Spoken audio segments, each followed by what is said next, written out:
life of the loved ones, the education is what's going to make a big difference. So once you start looking at the same problem an alternative way, that's where you're going to start making a change to what's going on in your life. So that's why I titled it An Alternative Approach to Misunderstood Conditions. We're trying to teach you how to look at the same problem from a different angle. It doesn't mean you can't still do it the same way if you want, but we're going to teach you how we also look at it. The same problem, different angle, different approach. Come on in, welcome. That's okay. I'm Callum Peever. Grab a seat. Now, how many hands up? How many people have been at Goodness Me before? Okay, so here, yes, Mary, here. Have you been here before? Hands up. All right. How many of you have been to any Goodness Me's before? A few of them. Which stores? In Burlington. That's a beautiful store too. So they're building up these beautiful new ones, which is nice. And the one that I've had is one of the original ones, not the original one, but they are they're in like unique little spots. So these ones are huge. I'm so amazed. Who here has headaches? So not everybody, but a big group of you. And I have had headaches my whole life as well. Now, I have lucked out though. I grew up through chiropractic. My father, like I said, has owned or been at the same clinic for 40 years. Okay, so I do luck out actually working with him too. The neat thing with me, because I have grown up from day one through chiropractic, through naturopathic, is that the headaches haven't lasted.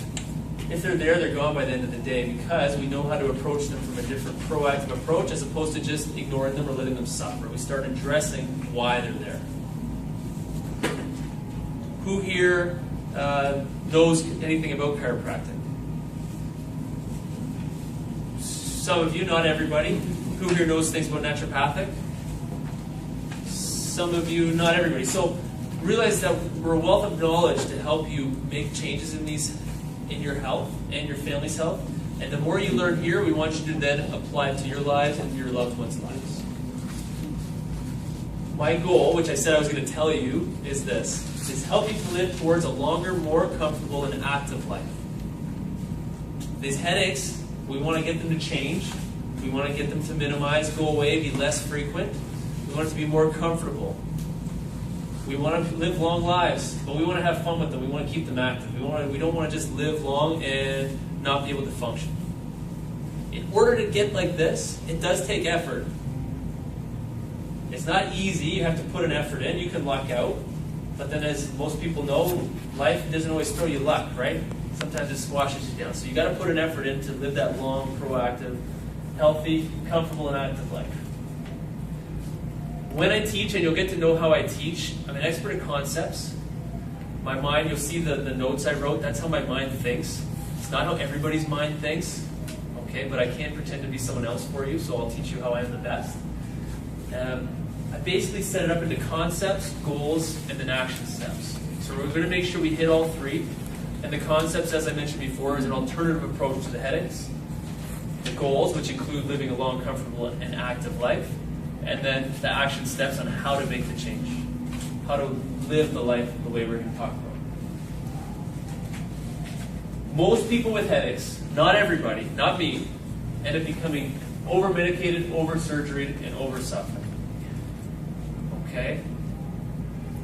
Pill after pill after pill, to the point of test after test after test, of identifying if it's a cancer or a tumor, and all the time they're just pumping more and more drugs in you. Big part, what we want to realize, is that smoke alarm in your house is there for a reason. If there's smoke anywhere in the house, it's going to beep. Now your body has these alarms all the time. Pain is one of them. Different sensations is another. When you're tired and awkward, if you feel like it's tummy ache, you might have to go to the bathroom. It takes a while for kids to figure that one out, right? But headaches is one that people just can't figure out for some reason. One aspect of that is that the pain is vague. Sometimes it's specific, but it's vague, and it's not usually pain coming from. The pain is not usually where the pain where you feel it is not usually where it's coming from. So sometimes even people will come into our office and they'll think that they had a sore tooth. They went to the dentist and the tooth was fine. But but the pain is coming from either the neck or their head, spreading into their tooth. So we'll be talking about that too. These smoke alarms save lives. Test often. Keep an eye on them. Same thing with your bodies. Those alarms, those sensors, tell you what's going on in your bodies, and you have to listen to them. A lot of times the drugs merely just pull the fire alarm from the roof. You ignore it. And just make sure you're not the one that's dealing with your problems that way. Don't just ignore them. Yes, it is easier at that time not to feel it, not to hear the alarm, not to hear the smoke. Like when we're cooking, if it was in here and we had the fire, we just push the button. But we're recognizing that the problem is here. Okay, the problem is not that the fire alarm is malfunctioning. So the same thing with your headaches. If we're having an alarm going off, we're having these bad headaches, yeah, we can pull the alarm out. But why is that alarm going off? How do we address it? Now for my headaches, I know they can suck sometimes. You want that head right off. Okay, it hurts. It sucks. Headaches suck. But there's important things in that head. You can't just cut off that head. It's there for a reason. There's no zipper there to just take your head off. You know, God put it there for a reason, right? Head's important. So we can't just cut off the effect of this pain. Same thing if the arm's sore. The arm's sore all through our hand. You can't just cut off the arm and then ignore it, okay? So try not to use the chemistry as well to do the same thing. Just now it doesn't hurt anymore, but I can't feel my arm. Fixed. Temporarily it feels better, but we want to live longer, more comfortable, and more active. Which takes effort. Next part here, okay, we're going to go through basic anatomy. What's the most important part of your body? How'd you get that answer? I skipped the slide too early. Okay, brain is the most important part of your body. So I'm just going to draw it over here for you guys. Why is that brain the most important part of your body? Why do you think? Why do you think it is? The brain controls everything. Why do you think the brain's important? Because everything responds through the brain. Everything responds through the brain. I always say that the body thought it was so important that it completely enclosed it in bone. All right, so everything in your body is not completely protected except for that brain, which I just hit. So that skull completely protects that brain. Rule number 1, don't hit your head. Okay, so I always teach kids that. Wear a helmet. Don't hit your head. Head's important, okay? Now that brain coordinates and controls everything in our body. It senses that pain, which is why we have to discuss it. It senses that pain throughout the body and what is going on. It perceives your situations. How does it do that? You're right here, so I'm going to ask. Just like in a comedy show, if you're in the front, you get picked on. Someone else next. But why? How does the brain feel? As the brain feel. Does it do it through nerves? So through wires. Do the wires go out your ears? No, they go through the spinal cord, right. So the nerves go down through the spinal cord and connect to every part of our body. Our arms, our legs, and even our heart. Every part of our body that brain tries to connect to. That brain, we're not just jello, we're moving around with the spine. So that spine is bone that allows us to move and protects that spinal cord, as Mary said. And those vertebrae, they move around a bit, allow us to move. If they mess up, if they make a mistake, which we're going to talk about how they get a mistake, that is not as good. Now what happens with one of those bones if they're in the wrong spot? If they're not happy? Not you again. So if you put pressure on a nerve, what happens? Pain. It pains, it hurts. What's funny though is not always. Have you ever seen a kid watch TV and you try and interrupt them to ask a question? Do they hear you? Not always. They can ignore you if you're focused because the brain can only focus on the loudest, most important thing to you at the time. So if I stub my toe, nothing else matters.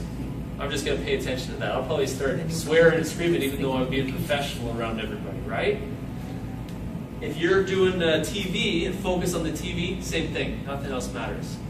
If you're at work, focusing at work, and you have a big project to do and you're sitting there at work, You can sit there for 8 hours on that computer, on and on and on and on and on. Later on, your body doesn't feel too good, but that whole time it did hurt, but you were paying attention. Okay? Same things with kids with their cell phones now. You see them on like this on their phones again. We had an era where everyone was on their phones like this, and they all had carpal tunnel and arm pains and numbness through their arms. And then we all got headsets. Right? They created headsets, and even Carol at the office for the front desk uses the headset at the office. Nowadays, the kids are back on their cell phones like this again. So they missed how that hurt the neck and caused problems down the line. This brain has to be taken into account when we're talking about headaches. Most times people only consider it as a tumor. Oh, is there a cancer in my head? My head hurts so much. And the doctor will appease you by testing, even though he knows it's probably not a tumor because it's very rare.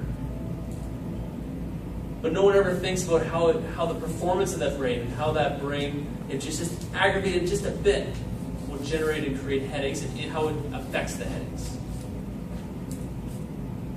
Does anybody have questions about the basic anatomy of the brain and nerves? Okay, we're going to keep going.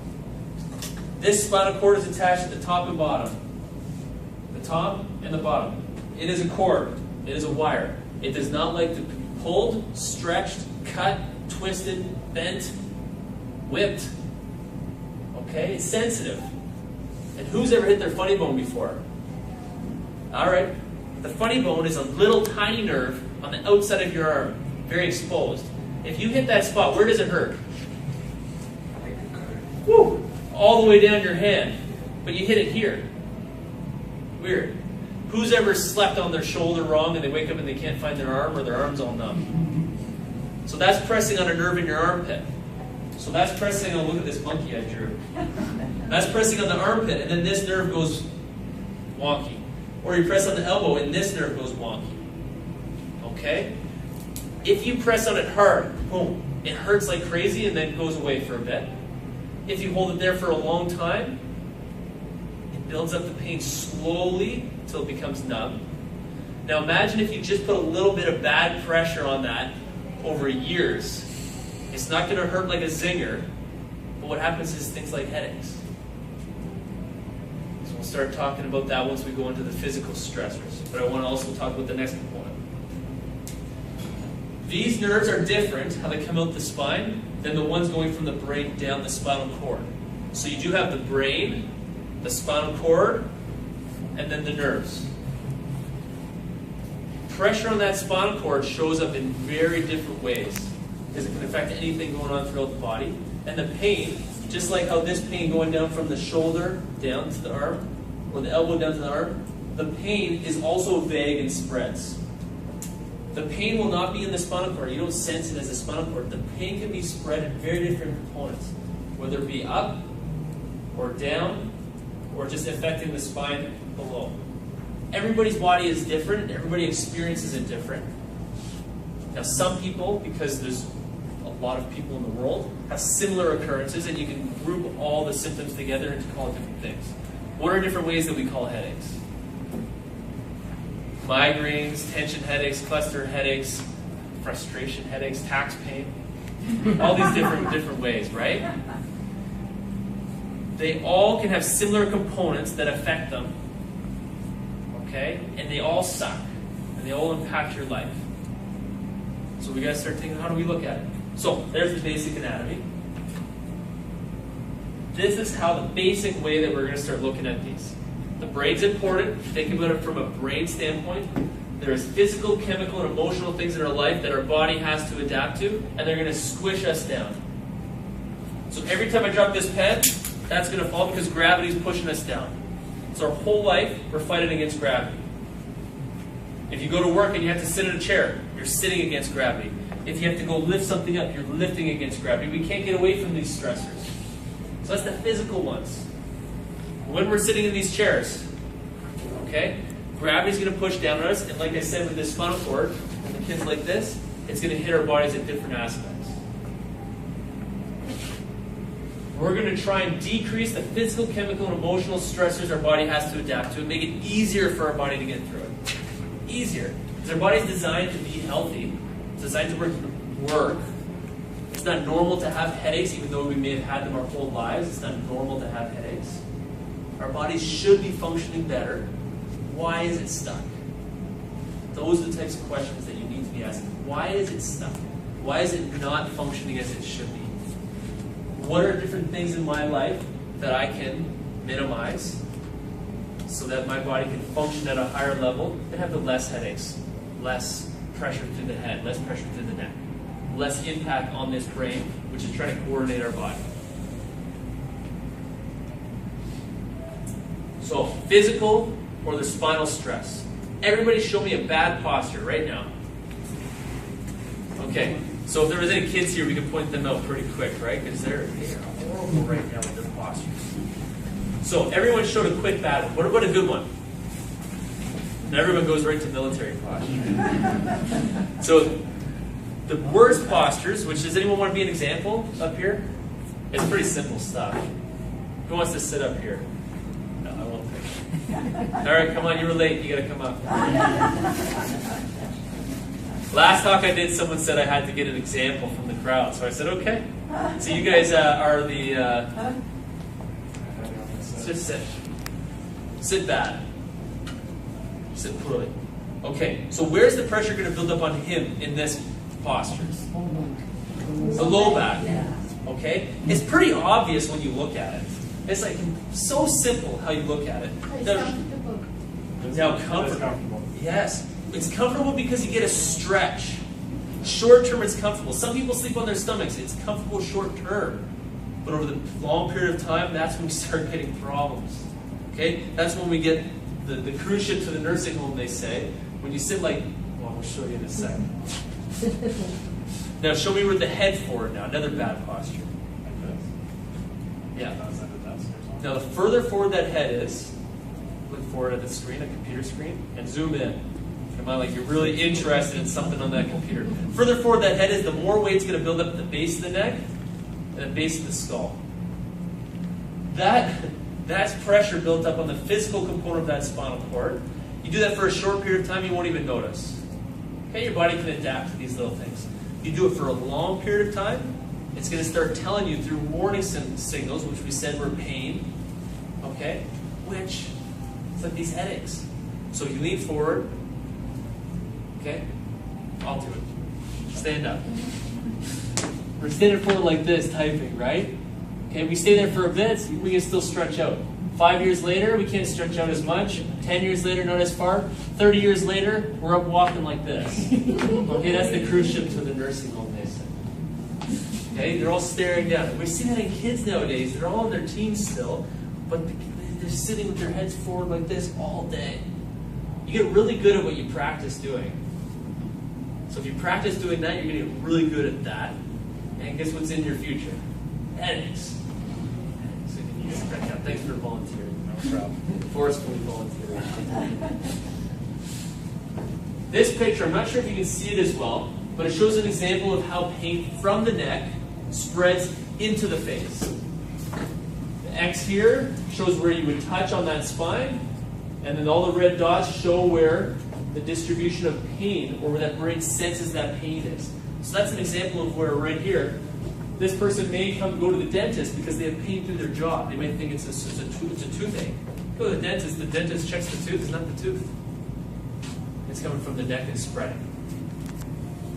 My job is really to help you with the physical aspects of that stress on that spine, on that spinal cord. As a chiropractor, that's what I do. That's what I'm an expert at. I teach you where your stress is building up, and I teach you how to take it off. I also teach you how to stop putting it on. Because if we can minimize the stress that you're putting on that area of the spine, whether through postures, and we'll talk about some other ones, we can minimize these symptoms or these screaming headaches that happen. What are some other spinal stressors on that body? Who's been in an accident before, the car accident, right? Wham! That neck gets hurt. Now that neck, there's lots of muscles there. but also this important stuff inside that brain and spinal cord. So unfortunately in life, we don't always luck out and we get an injury. Sometimes they're on purpose, whether it be through, I'm a wakeboarder, I like wakeboarding and then the whiplash. So it's sort of my fault. But you gotta have fun too. And sometimes you don't expect it coming and it's a car accident or another derailment in life. We can't take back that these things happen. Obviously, we would like to wear helmets in the future so we don't hit our heads more. But make sure we address this aspect to make sure we get the most comfortable and active and longer life as possible, even though we may have already hurt that spot. The body does have an amazing ability to adapt and heal, and you never know how well your body will heal until you put in all the effort. And you're worth it. So, there's accidents to that part of the neck. There's postural strain from sitting. And I hit on sleeping quick. If you're sleeping, what is the worst sleeping posture known to humans for headaches? We see it all the time in people with headaches. On the stomach. Okay? When you're sleeping on your stomach, you can't breathe with your face in your pillow, so you have to turn your neck. You turn your neck right now for 30 seconds. It's okay. Why don't you all do it right now? Turn your neck for 30 seconds and hold it there. I'm not going to make you do it 30 seconds because it doesn't feel good. So looks back straight, move around. Imagine doing that for 5 hours. Remember, this spinal cord doesn't like to twist, doesn't like to pull, doesn't like to yank. So if you keep doing that, yeah, it'll feel stretched, so it's comfort. You learned it. It's a habit when you were a kid. It's comforting. Oh, you're cozy. You can sleep. But then you're straining that neck, and usually we're waking up with the headaches in the morning. So if we can at least change that posture in the next 20 years, it might not happen today because it's a habit. Habits are tough to break. But it's worth it to change that habit over the years to make sure you're not on that stomach, twisting and straining that spinal cord, which is very sensitive and very important. Who sleeps on their side? Sometimes. When you're on your side, where's a good spot for your head to be? Straight up and down. So I don't want to see anybody or hear about anybody. I won't follow you around. But I don't want anybody's head sideways like this. That's usually when you see kids land on their side, they'll have their hands underneath. It's pretty cute, right? Like that. So just make sure that your head is supported and not floppy. Who sleeps on their back? Me sometimes. When you're on your back, the TV commercials, they just wanted us to watch more TV from bed, right? They always show the pillows, like 15 pillows underneath the neck, like this, right? But who walks around like this? Imagine going like this for a few minutes. Same thing as laying on your stomach. It's not going to feel good the next day. And that's that spinal stress that will build up on that spinal cord throughout years. And then you get all these warning signals of headaches. Oh, pill, no more headache. But you're not addressing any of these postural things on that spine and spinal cord. So sleeping on your back, usually we suggest making sure your head's just on top of your shoulders as you would stand up and down. And sometimes there's contoured pillows that go under into your neck and support the head. We've talked about sleep. We've talked about sitting. I wanted to hit on one thing that he mentioned with the sitting slouched on the chair. If you are sitting slouched on the chair, remember the spinal cord attaches at the top and the bottom. And if you have had neck injuries before and you pull the cord from the bottom, you're going to feel it up top. It's a unique situation that you'll see in people with spinal stress at the neck. When they slouch at the bottom, it pulls on the spinal cord and they'll notice at the top. You do it for a few minutes, you're okay. But you do it throughout your whole day, the next day you're going to have the headache. Okay? So all these postures play a role in how that spinal cord is experiencing life, how that brain is experiencing your situations. Now, physical things aren't the only thing our body has to deal with. What are some other things our body has to deal with? Chemicals, toxins, pollution. All this crap in the air, all this crap in our foods, that makes it harder for our bodies to adapt. I live close and usually speak to McMaster students. Okay, so we'll do a university example because it's quite funny. A lot of times it takes a while for them to realize drinking too much the one day hurts them the next day. You have to tell them. They'll wake up the next day, and the day after, and they're groggy, they're depressed, they're upset, they can't focus on school, they can't stay awake in class, because they can't connect the one thing one day, physically, like the chemicals or the drinks or the foods, with what's going on in their body the next day. Our bodies have to adapt to a ton of crap. What we're doing today, it then has to deal with the next days. There is so much things in our foods, in our environment now. It's a good thing that we have a liver. It's a good thing that we have a kidney. It's a good thing that we have skin, right? That can detoxify and that can help us get rid of bad things and keep the good stuff. The only tough part is that there's a lot of it, and it makes it harder for our body to live. And remember, we said we got to make it easier for our body to live. A lot of these chemicals too, and chemicals I refer to as, they can be actual chemicals that aren't real foods, or actual real foods that are irritating to our bodies. And everybody's irritated food is different.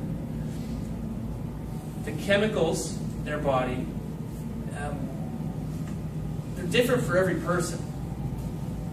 Our naturopaths work, and I'm sure you guys have done it through Goodness Me, this is what they're experts at, is making sure you have good quality foods with less chemicals in them to make it easier for your body to function. Chemicals for me: too much coffee, too little coffee, too much beer, aspartame stuff, artificial sweeteners. All those things will make it much harder for my body to adapt, and almost right away or the next day, headaches. Now, sometimes I still enjoy life. Sometimes. I try and do it all the time. So sometimes I'll still have too much beer, too much coffee, and the next day's the headaches. But like I said, you have to know what's causing it for you, what's irritating it for you, and put it all together into a package and be responsible to your body to then give your body a break the next few days while it's recovering for the week. Sometimes people recover in hours when they're kids. Sometimes it takes a month to recover. Some of our patients too, you'll see it all the time, and they go through and their body heals, but it heals slowly, it adapts slowly. And it's frustrating to see, but you keep reminding them, like, your body's better today than it was last week. You're doing the right stuff, it's just healing slow. But it does take time and it is work. Goodness Me is new to you guys here, but it's a great place to make sure you're having foods that are less impactful and less hard for your body to deal with. Who's had sensitivity tests before? I know you mentioned them before. It's expensive but quicker way to find out what foods you like and don't like. People also do detoxes, which that's the other talk that Dr. Ashton's talking on, detoxification, detoxes, which is another way to determine what foods your body likes and doesn't like. They're much harder, but then you do it on your own time. So all those different ways to identify what foods are triggers for your headaches and triggers to your body, essentially. What are some triggers for you guys? I won't pick on you. You're right there. What about you? What are some triggers? Coffee. Okay. Who's heard of a rebound headache? You have too. Okay. Coffee drinkers usually have, in terms of coffee, but they haven't heard of it with respect to other drugs. So, your body gets so used to having coffee that the first time you stop using coffee for a day, you get a headache. Because your body expects it, it wants it, it's almost addicted to it. Then you have the coffee and it goes away. So now you associate that coffee with curing your headaches. You'll see the same thing sometimes with different NSAIDs or Tylenol or aspirin. I don't like using the exact names. You take them so often throughout your life, burn through the stomach and your kidneys, that as soon as you stop taking them, you get a headache because you don't have the drug in your system. So now you need to have the drug and the headache goes away, so you think that that drug's curing your headache, but it's the reason for your headache in the first place. So those are rebound headaches, okay? Or withdrawal headaches. Some other drugs also have side effects too that you have to talk to your pharmacist about, because those drugs can be causing some headaches too. All that chemical stress on your system. It takes hard for your body to adapt to it. What other triggers does anyone want to share? Does anyone have a unique one? Scent. Scent. So another chemical stress and overload, boom, right away will trigger headaches. Work stress or emotional stress. So that's So remember we talked about take the approach of looking at the problem from your brain. Your brain being number one, your brain being important. How do I help that brain and support it? How am I hurting it? With the emotional stress. The same situation, you go to Canada's Wonderland, which I get so afraid of the heights and the roller coasters. So that experience is very scary for me, and the whole time my body is stressed and on edge. Whereas other people, they like it, they're happy the whole time. Because that brain, I just turned this off, that's okay. The brain, it perceives the environment that we're in. Perceives if it's a scary situation, a happy situation, a restful situation, or a hard situation. If your body is able to switch between the two, like it's naturally supposed to, you're going to be okay. If you're always stressed, that brain is working overtime. You're always stressed. The muscles tense up, your heart rate beats faster, the blood stays in the arms. Okay? So, it stays in the opposite, it gets away from your arms. So, if that body's stressed, you have this physiological response which is meant to be temporary. Now, if you keep that stress up throughout your whole life, throughout weeks, months, years, which our people are doing now in our society, they just perceive life being so stressful that they never get a chance to rest. And then they throw in coffee to artificially bump them up to be stressed again. That body can't heal, it won't adapt. And it's always working on overtime, and that brain is overworked and overstressed, leading to as soon as you put a little bit of scent in there to trigger it, boom, it's on edge. As soon as you rest a little bit like this, boom, headache comes, because it's on edge. It's warm. I was trying to warn you, something's wrong, something's wrong, something's wrong. With, I mentioned there we go. I mentioned there quick,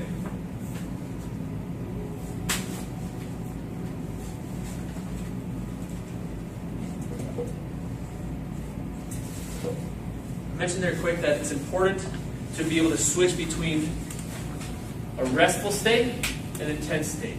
A restful state and an intense state. Your body is meant to be flexible and adapt. Don't get it stuck in one realm. Who has ways of getting out that emotional stress? What are some ways? Walking. Walking. Don't say smoking. Meditation. What else? Laughter. Swimming. Laughter. Everybody has different ways. There's no kids in here today, so they usually haven't figured it out. Hopefully you have figured out for you how you can get rid of your emotional stress and don't let it just burn into your system, or else you're always on edge like Kramer from Seinfeld. You're stressed. Okay, we all know him. So, with these stressors on your brain, on your body, remember, take it from a standpoint of your brain being very important and sensing and controlling your whole body. Physical, chemical, emotional stressors pushing you down, minimize them. Take out as much pressure as you can from the physical realm that you can control. Take out all the ones that you can in the chemical realm that you can control. Take out as many as you can from the emotional realm that you can control too. Some people can do this themselves. For those people that are stuck and want help, that's when you use experts. This is what we help people do.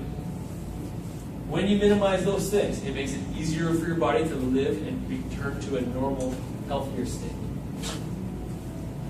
Remember, the brain is important. It's a cord. It doesn't like getting twisted or switched or pulled. Okay? And don't just pull out that smoke alarm. Don't just ignore these symptoms. Because these are not the problem. There's a problem causing these effects to happen. There's something causing the headaches, and we have to work on making it easier for our body to get through these and make a change. Now it's only 1:35. Me and Carol will be here to answer questions and discuss. We do have a newsletter if you are interested, because I like getting people curious and excited to sign up, and we will get you more information. You are welcome to come to the office too. As Carol said, we do allow people to come in and get assessed, and pick our brains, and ask us questions if they are the type of person that wants someone to coach them through this stuff and wants support. The next time we talk, which it is on the handout if you don't have it, the next time I am here is in August, and the next talk I'm doing is on fibromyalgia. And then our naturopath from our office, Ashlyn Lanigan. I know it's a Gaelic name, so it looks like Aisling. But Ashlyn Lanigan will be here August 20th, I believe, and it's either on detoxification or on gluten-free. You said the doctor that you mentioned? Ashlyn? No, you just said doctor. Ashlyn. Is that right? Yeah, so she's one of the naturopaths, one of the. Okay. What I want to do is open it up to some questions. Mary, yes. It's not when you sleep sideways. Yes. No, so it's an exaggeration. Usually when people show when they're on their side, they'll put their head sideways, just, oh, I sleep on my side.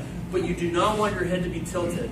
You want it to be horizontal if you're sideways. So the pillow is usually thicker. It's usually a thick pillow if you're on your side, and a stiffer one. What is the contour pillow? The contour pillows are more designed for when you're on your back. But they can, but everybody's neck and everybody's body is different. I'll usually suggest stealing, if headaches and sleeping, and you're waking up in the morning with the headaches are an issue, I'll usually suggest trying someone else's pillow, stealing a pillow from your, whether it be your significant other or kids, and just switching the pillow for the night and seeing if you can get a change, and then buying a new one of a similar type. Does anybody have any other questions that they want me to go through or address? What's the difference between just like a tension headache and like a regular? Like I've noticed sometimes you get like a headache where it's just like you can feel it right behind your eyes versus like a headache where it's Yeah, they try and categorize them. So in labeling the different headaches, right? It's a medical way to categorize them based on symptoms, based on what you're feeling. And everybody's experience is a bit different, so it's not a perfect system, but they try their best. The tension headaches are usually around the side of the head, like a band, right? And then migraine headaches usually have an aura associated with them, which if you had one, you know what they are. If you haven't, it makes no sense. Usually the light will bother you. It'll be pounding. It'll be really extreme. And then they also have different amounts of time that they last that determine which type of headache it is. But essentially, it's a way to categorize you into a different group in order to get a different drug. In that process, you have to make sure you're doing all this stuff to make sure you're making it as easy as possible on your body, and you're not just straining it and just going to pull the fire alarm. Because if you do all that crap like this, and then have beer every night and watch TV, and you feel pretty good on the couch, and you're entertained, but you have a headache the next day, and the next day, and the next day, and you just take the pill to ignore it, you're not living a long, comfortable, and active life, no matter how lucky you are. So technically all different categories, they're all kind of caused by similar things, just the severity. They're all affected and impacted by similar things, right? Most things in life, right, because our bodies are trying to adapt, so most things in life will be affected by similar things, and headaches is just very unique because the base of the spinal cord and the skull and the neck, how it's so movable there, is very sensitive to all these things. Yes? Does that go for, you touched very quickly on the zingers. Is that the same thing? No, this is in the head. Okay. Is that the same thing again? Usually it's similar, the zinger, like a quick sharp spark to the head, which is quite unique. Like most people don't have them. But imagine like the zinger, like you mentioned, like the electric shock from the elbow. Usually the zinger is like an electric shock from a similar nerve through the neck. So whether it be the 7 joints in the neck, they hit a spot, and then it zings up along the pathway. Now the jaw can also be connected, it's right beside the neck at this point too, so you just hit that nerve as it's coming through and it zings. So usually usually those ones are directly physical, directly mechanical.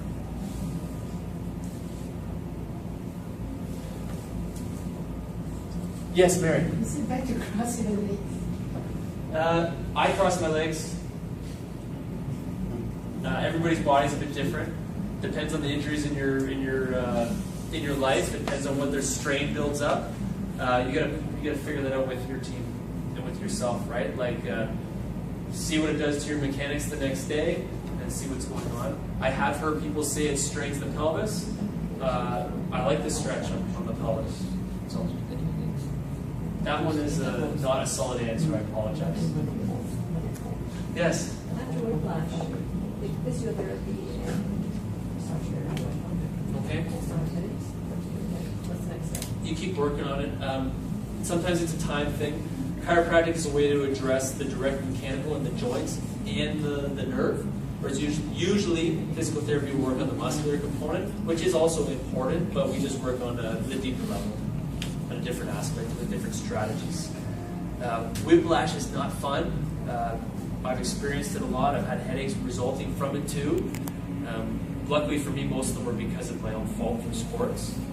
So not necessarily a car accident or another accident or a fall. But you really have to give it time and make it easy on your body. Keep working on the small steps day by day and let the body heal. But we help with the mechanical components of that, and then we teach you how to take the other stressors off. Do you have a question? No. I thought I saw your hand.